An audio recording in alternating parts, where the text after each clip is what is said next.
After years of leaving his mother behind with noble intentions to pursue his dreams, he established a thriving business, amassed wealth, and achieved his ambitions. Upon his return, however, his mother's immediate reaction was to call the police, deeming his actions unacceptable. "We need to call the police," Trent declared as he snapped back to reality. Moments later, the sirens grew louder, and soon enough, the police arrived. Trent and Hazel were dumbfounded when the police found no evidence of theft, especially since only one of the two paintings had been stolen.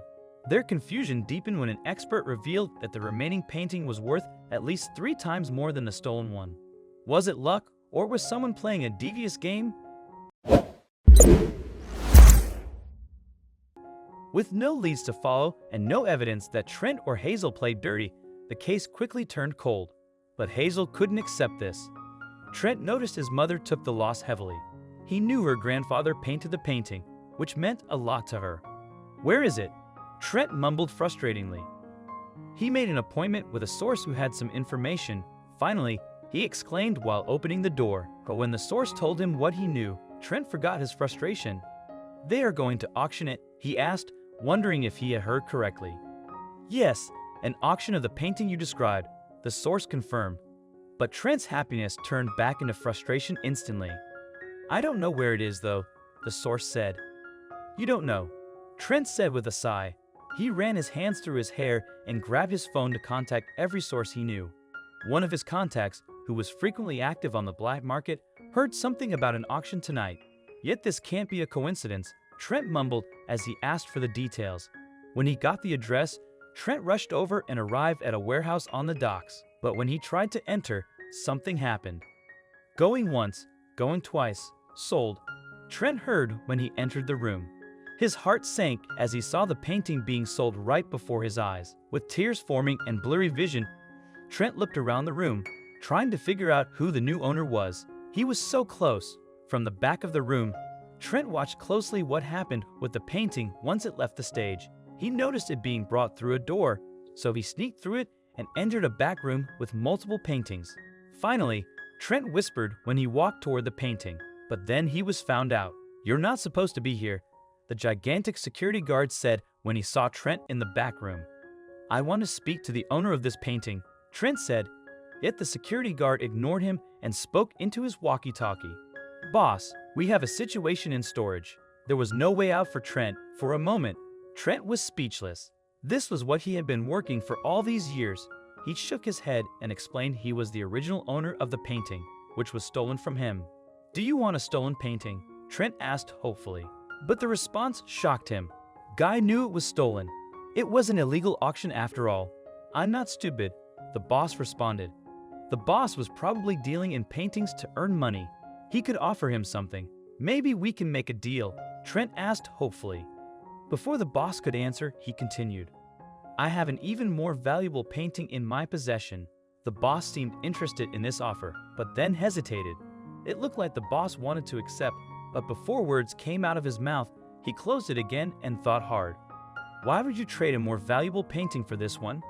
"My grandfather painted the painting. It has a lot of emotional value for me and my mother.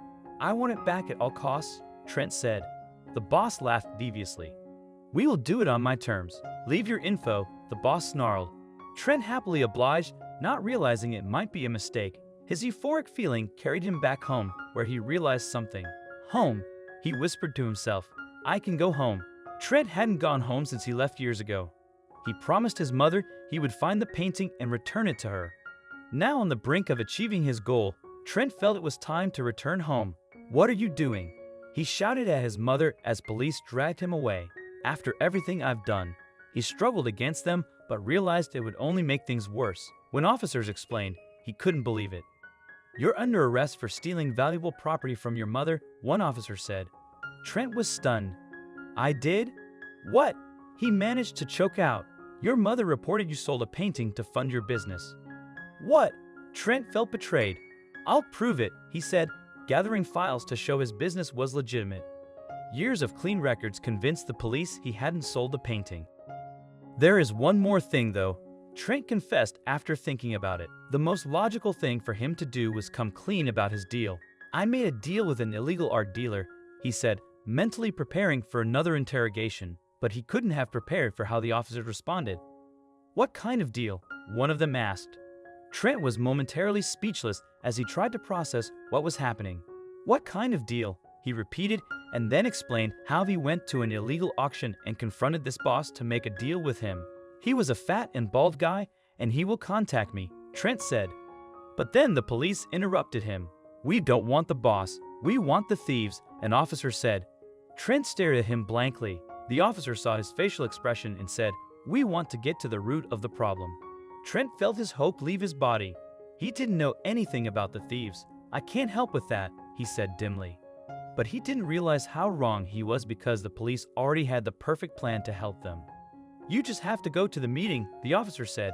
So Trent sat and waited for the boss to contact him. And when that happened, the police wired him up. He drove through the village gate with a painting in the back of the van. "Let's do this," the boss greeted him with a big smile. He was ready to deal. The boss double-crossed him. His hope evaporated, but then he realized this was the best thing that could have happened.